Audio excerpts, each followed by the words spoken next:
Bueno, quedé para el final, ¿no? Al cierre. Al cierre, bueno.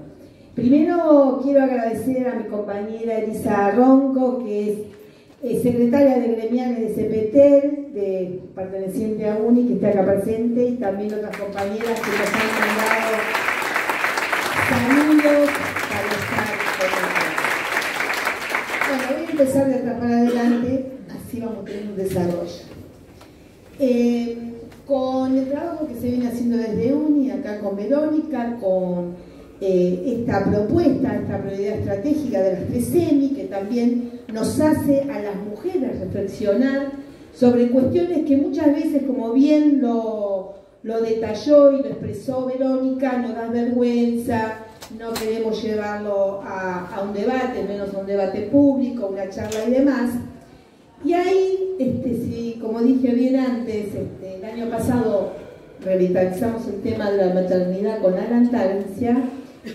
Este año, con nuestros 100 años en el marco de la constitución de nuestro sindicato, mirando nuestro convenio, que hay un montón de cosas que obviamente ya quedaron en el pasado, y que también entre esas cosas, ya lo digo desde nuestro género, también nos pareció que quedaba en el pasado, porque con esta cuestión de avance tecnológico, avance médico y demás, parece que todo avanza y hay cosas que hay que dejar. El tema de la menstruación también era un tema que con gran avanzada las mujeres que nos antecedieron en bancaria en el año 65 habían puesto el artículo 48F, equidad femenino, donde a partir de los años, con las discusiones paritarias, las propias patronales, entre nosotras solas decían, no, ese es un día que no hay que tomarlo, con los avances, con el IVA menor, con todo lo que tomamos, eso se transita de otra forma. El momento, obviamente, de la menstruación, y hasta uno también creía esas cosas, ¿no? Algunas lo podemos sufrir más, otras menos, otros aguantamos más, otros por vergüenza, pero en realidad este año, y sobre todo con las jóvenes, que nos dieron ese impulso de decir, no, el 48F hay que respetarlo, en muchos bancos tenemos esas discusiones, es una licencia paga donde no tenemos que por ningún motivo decir o demostrar por qué lo tomamos. Y cuando escuchamos recién a Verónica todo lo que dice del proceso de la menstruación, un proceso natural, y obviamente si no, no estaríamos como sociedad porque no nos podríamos multiplicar, entre otras cosas, nos pareció que sí, hay que darle esa energía, esa prioridad y ponerlo en la agenda feminista con perspectiva de género que nuestro convenio tiene que tener. Y cuando nos enteramos que no hay mucho, entonces con más ahínco dijimos, bueno, nos gusta decir que somos de avanzada, ¿no? Como tantos otros temas que también hacemos. Dicho esto, me parece que el día de hoy, con el panel que nos brindaron antes que nosotras, nos dejó muchas preguntas, muchas ganas de hablar, ¿no? Sobre todo, ¿no? Escuchando más puntualmente lo que dijo Sergio y lo que recién dijo Claudia, y tratando de ver cómo uno puede redondear, concluir, es muy difícil porque son muchos temas y muchos temas que aparte hoy lo estamos padeciendo, como es la violencia política, el odio y el negacionismo. Desde mi punto de vista y habiendo escuchado a investigadores de la calidad que recién estuvieron, que nos dan disparadores y cuestiones que uno a veces en la dinámica no las tiene en cuenta, me parece que sí las tiene que tener. Primero creo que estamos naturalizando lo antinatural. Digo esto porque cuando el odio pasa a ser algo de moneda corriente, cuando la violencia política institucional que viene arriba hacia abajo, desde, vamos a decirlo, el presidente de la nación, dando como es un ejemplo, como la impunidad, y lo decían también recién los investigadores, ya sea a través de, bueno, X, Twitter, como se llamaba antes, o desde dar sistemáticamente conferencias de prensa, pero con un periodista donde es el 1 a 1 y donde ya están pautadas las preguntas y obviamente no hay repregunta. Y dice las barbaridades que dice, que no existe el cambio ambiental, que no hay desigualdades, que eso de la igualdad de género no va, de la brecha salarial tampoco, que aquellos que nadie se va a morir, porque cuando una persona está en un límite de poder sobrevivir, algo va a hacer. Lo dice acá y en escenarios internacionales. Y todo eso va mechando en cada cabecita y diciendo, bueno, cuando la mentira es la verdad, ¿no? Que de eso se trata. Que es peor de la fake news, porque ya creo que es un discurso donde todos los días algo nuevo viene y aparte un discurso no solamente violento, discriminador, provocativo, cínico, perverso, y le podríamos agregar un montón de calificativos, pero que después se basa en normativas. ¿Nosotros estamos viviendo una democracia? No. No estamos viviendo una democracia. Sí elegimos un gobierno democrático, pero ¿por qué no estamos viviendo una democracia desde mi punto de vista? Porque hoy estamos un año, wow, a un año de este presidente donde, y no voy a hacer números porque en definitiva ganó, porque si vamos la primera vuelta y demás, ya está, lo hecho está, pero está gestionando, está gobernando por DNU y veto. Cuando algo no le sale como el que él quiere, se veta. Y obviamente, automáticamente comparándose con quién, con Cristina, con Néstor, con los últimos 10 años, como se llama, de la década ganada, diciendo, bueno, Cristina votó, por ejemplo, jubilados, el 82%, y yo ahora no me vengan a decir que estoy vetando la ley de recuperación, como fue ahora, que se iba a recuperar sobre el porcentaje de jubilaciones, de actualización, porque antes también me hizo, y bueno, entonces, digamos, siempre comparando y siempre poniendo algo donde muchos reflexionamos y decimos no es lo mismo, pero muchos otros o otras, no sé si lo hacen, si tienen ese poder de reflexión.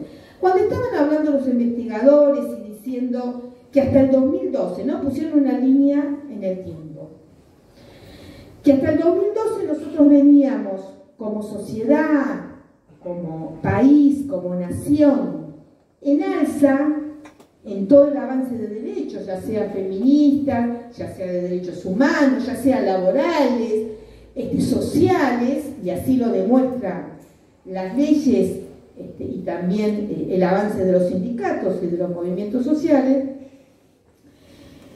A mí, como siempre cuando ponen a veces fechas, digo, bueno, ¿y qué estuvimos haciendo? ¿Qué cambios hubo? Porque sinceramente no creo que solamente esto pasó por, obviamente, errores de la política, obviamente errores de los políticos y obviamente errores de los otros ámbitos de la sociedad. Yo creo que el poder hegemónico empezó a decir hasta acá, mirá con lo que se viene, a poner compuertas, y obviamente como tienen el poder económico y el tiempo, empezar, y además una cuestión regional que también tiene que ver, y plata, claro. Entonces yo me tomé y me fui un poquito al Google a ver algunas cosas y ver, 2008 se estatizaron las FJP, mirá si le tocaron al poder económico. 2008 se estatizó YPF. Ah, mirá vos. 2012 YPF. 2008 Aerolíneas Argentinas. Después se quiso imponer la reforma judicial. Y no nos olvidamos de la reforma de los medios. Yo digo, esto solamente tiene que ver con un cambio de mentalidad de la juventud, que, si bien lo había escuchado, lo definieron claramente recién, que los jóvenes de 16 a 24 años toman como justicia social, justicia por mano propia. Yo lo había escuchado en algún momento, pero, bueno, hoy... y entonces, digo, claramente que nos tenemos que hacer cargo de este quiebre de identidad, de ADN, de conceptos que nosotros veníamos teniendo de generación en generación, y sobre todo en el tema de derechos humanos, sobre todo, como bien definieron, nosotros sufrimos un genocidio, no un terrorismo de Estado. Bueno, y ustedes saben que desde lo discursivo, desde el lenguaje se empiezan a tener los conceptos. Cuando nosotros nos dicen conceptos con otra definición, lo tomamos como tales, aunque así no sean. Y hoy se está manipulando todo eso, hacerte confundir conceptos de una cuestión por otra. También creo que, bueno, los jóvenes, como cualquiera de nosotros, porque también nos ha pasado y fuimos jóvenes, quizás nosotros fuimos una generación, y cuando hablo de mi generación, que tuvimos que recuperar derechos, que tuvimos que recuperar identidades, y que salimos a defender, sobre todo porque hubo una generación que desapareció y nos sentíamos responsables de ocupar esos lugares y hacer voz de los que hoy ya no tenían voz porque los habían asesinado. Quizás nuestros jóvenes eso no tienen necesidad de hacerlo, no tuvieron.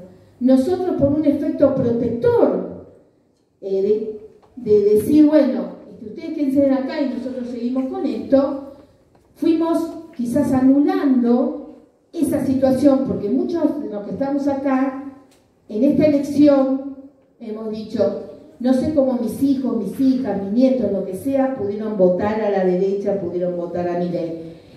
Porque también lo que se rompió, y eso sí lo viví yo cuando era la dictadura, que se decía, nos juntamos en familia, pero no se habla de política. Era cosa mala, no había que... ¿Por qué no se hablaba? Porque, bueno, las discusiones eran pesadas y cuando éramos chicos, los chicos nos separaban. Esto no son cosas grandes. Bueno, obviamente que hay que recuperar todo eso, y a veces uno, cuando no quiere que los hijos, los nietos escuchen cosas crueles, como es hablar de la pobreza, ver la cantidad de mujeres, hombres, niños que hoy plagan nuestras calles, cuando se naturaliza mirar para el otro lado y no ver la realidad que cada día se va poniendo aún peor, cuando también a cada rato que caminas te piden comida, plata, llega un momento que evidentemente individualmente eso no lo puede hacer porque el retiro del Estado fue violento, fue de un día para el otro, lo que recién Claudia decía, de tenerlos, porque es cínico, perverso, tener galpones llenos de comida, buscar excusas de auditoría y demás, y que muchos se los traguen como, claro, la corrupción. Todo es corrupto. Todo lo que tiene que ver con la política, con el accionar, donde escuchamos a secretarios, porque ya no existen más casi ministros o algún ministro, no hay que ayudar al que está en la calle, porque eso es generar ser vago, seguir viviendo de los planes, y que eso se vaya metiendo. No, son vagos. ¿Cómo no van a conseguir trabajo? Todos consiguen trabajo. Y eso ya lo escuchamos nosotros en otros momentos. Pero yo creo que lo peor que nos pasó como sociedad, particularmente como Argentina, que no digo que somos mejores que el resto, pero que sí siempre tuvimos esa cuestión solidaria que nos brotaba, haber perdido el territorio. Porque cuando se habla de base, ¿de qué se habla? Hay que volver a ¿de qué hablamos cuando decimos hay que de abajo hacia arriba? Hay que estar en el territorio. Nosotros sí somos un sindicato como somos, evidentemente porque tenemos un excelente conductor como Sergio Palazzo, pero sin lugar a duda, porque no solamente nos sentimos parte de la base, sino escuchamos la base. Cuando nosotros revitalizamos nuestro sindicato, que fuimos a cada punto de diferentes cuestiones que se necesitaban para que nuestras compañeras y compañeros vean qué trabajo estamos haciendo y que ese trabajo llegue a cada uno, si bien en forma individual, pero que la fuerza se hacía en forma colectiva. Y lamentablemente con estas políticas que está haciendo este gobierno de el sálvese quien pueda, que ya venía de antes, porque con el macrismo también lo padecimos.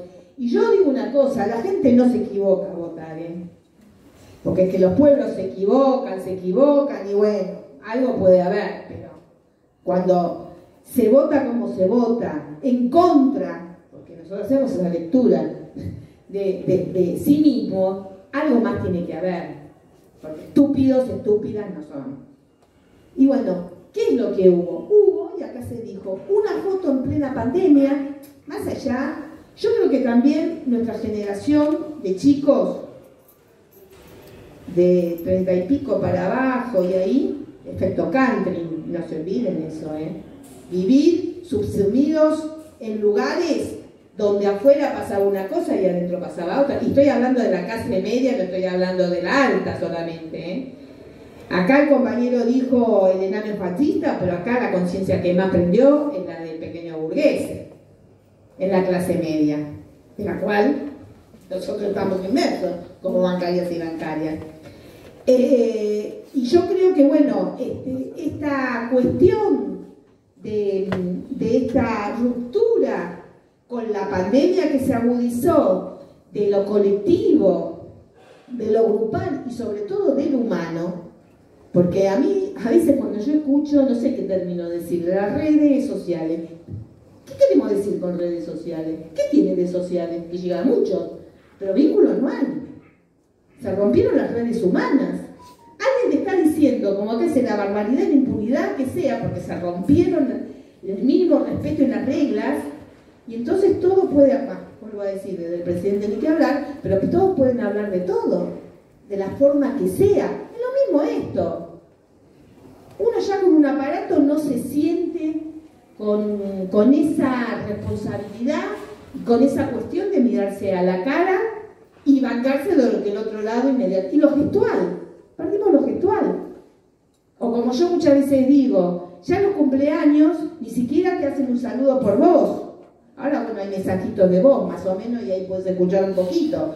Todo escrito y no sabes del otro lado si se están muriendo. Y eso habla de la condición humana, eso habla de saber lo que le pasa al otro, eso habla de interpretar más allá de lo que el lenguaje diga, sino de lo que le pasa a esa persona.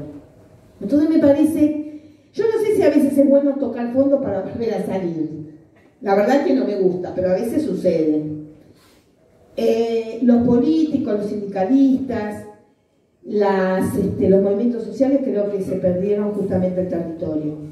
Nosotros hace poco, y muchos de ustedes también, desde diferentes lugares, van al territorio y escuchan de esos lugares más marginados que te dicen, estamos cansados que solamente nos vengan a ver. Cuando hay elecciones que no tienen un hueso, cuando hay elecciones que nos dan planes, pero después también tenemos que dejar en algún lado cuando hay necesidades básicas de alimentación, de salud y de educación. Cuando las comunidades dentro de un inmenso territorio están aisladas. Están aisladas. Entonces me parece que la gente se cansó. Los jubilados también perdieron un 32% con Alberto Fernández. Ahora, claro, con este mucho más. Viendo la película, decimos, con el diario del lunes todos somos, con este mucho más, y además el aumento de servicios. Hablan de la inflación. Yo viví, desde casi que nací, y que tengo uso de razón, y que hablar desde que empecé a trabajar, con inflación. Siempre cuando hablamos, vivimos crisis. Vimos la crisis de la hiperinflación con Alfonsín, y vivimos la crisis del 2001. Pero ¿saben qué? El plato de papas, zapallo y cebolla en la mesa lo tenías, porque no estaban a un nivel inalcanzable los alimentos, no había cómo, pero en la familia, en vez de estar comprando un poquito más, compramos arroz, fideo, papas, adentro todos comíamos. Hoy ni eso. Y no pasó solamente desde que empezó Milei. Nosotros lo advertimos antes en el gobierno de Alberto Fernández. Pero a veces cuando uno habla cuestiones básicas parece que no está hablando de política. Cuando uno dice, ojo, mirá lo que está pasando en determinadas situaciones, no. Y ahora estamos viviendo esto, que es tremendo y que nos toca a todos, directa o indirectamente. Yo creo que lo que no hay que perder es la esperanza, que es lo que también se quiere romper, Creo que hay caminos que podemos recorrer y revertir, pero creo que también no hay tiempos o muchos plazos de tiempo para que la población, para que determinados sectores de la sociedad, para que la clase trabajadora entienda que esto se sale con la política. Porque los que se tienen que poner arriba del ring a pelear son los dirigentes para que le llegue acciones directamente al pueblo y no ponerse arriba del ring para pelear quién es el tiempo de quién y cuál es el cargo de quién. Porque de eso hoy todas y todas están cansados porque tienen problemas mayores que es cómo llenar la panza, cómo llevar a los chicos al colegio, cómo comprar los medicamentos, cómo tener salud. Recién venía y un compañero me dice, un compañero delegado, voy acá a la otra cuadra a la obra social. Y yo miro, ¿qué obra social? No, iba acá soy médica, acá en Sarmiento, que tenemos convenio y demás. Me están sacando de la obra social. Cuando me dijo obra social, ya enseguida dije, pero escúchame, ¿quién? Voy a hablar por... No. ¿Por qué lo están sacando? Porque tiene él y su mujer, estoy hablando de un compañero de 50 años, no más tiene, enfermedades evidentemente costosas, y entonces ahora empieza el descreme de aquellos que tienen enfermedades, de aquellos que tienen hijos o hijas o familiares con determinadas capacidades diferentes, etcétera, etcétera, etcétera. Miren, compañeras y compañeros, me parece que no hay mucho tiempo de pensar, me parece que llegó tiempo de actuar, de poner las cosas sobre la mesa y decirle a nosotros primero y a los que están más arriba después, esto va a llegar al peor momento de nuestra conducción humana como país, porque aparte nos están desintegrando como nación.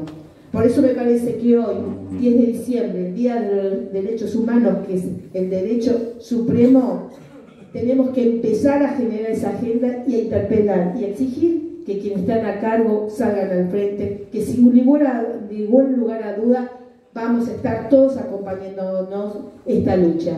Así que me parece que este día de reflexión es buenísimo, me parece que todo tiene que ver con todo, y me parece que estamos en un sindicato que si tenemos que ser punta de lanza como otras veces lo vamos a hacer, porque no podemos seguir viviendo con la miseria a la vuelta de la esquina. Muchas gracias, compañeros.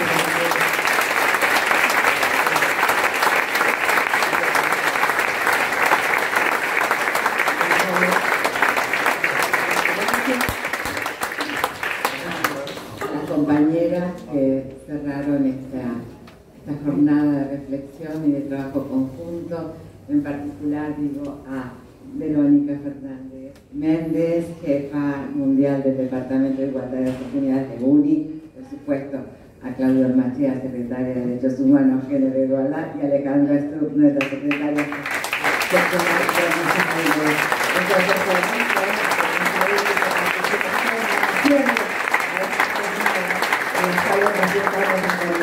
el Día Internacional de los Derechos Humanos y de la restauración de la democracia en la República Argentina. Así que seguimos participando, ¿verdad?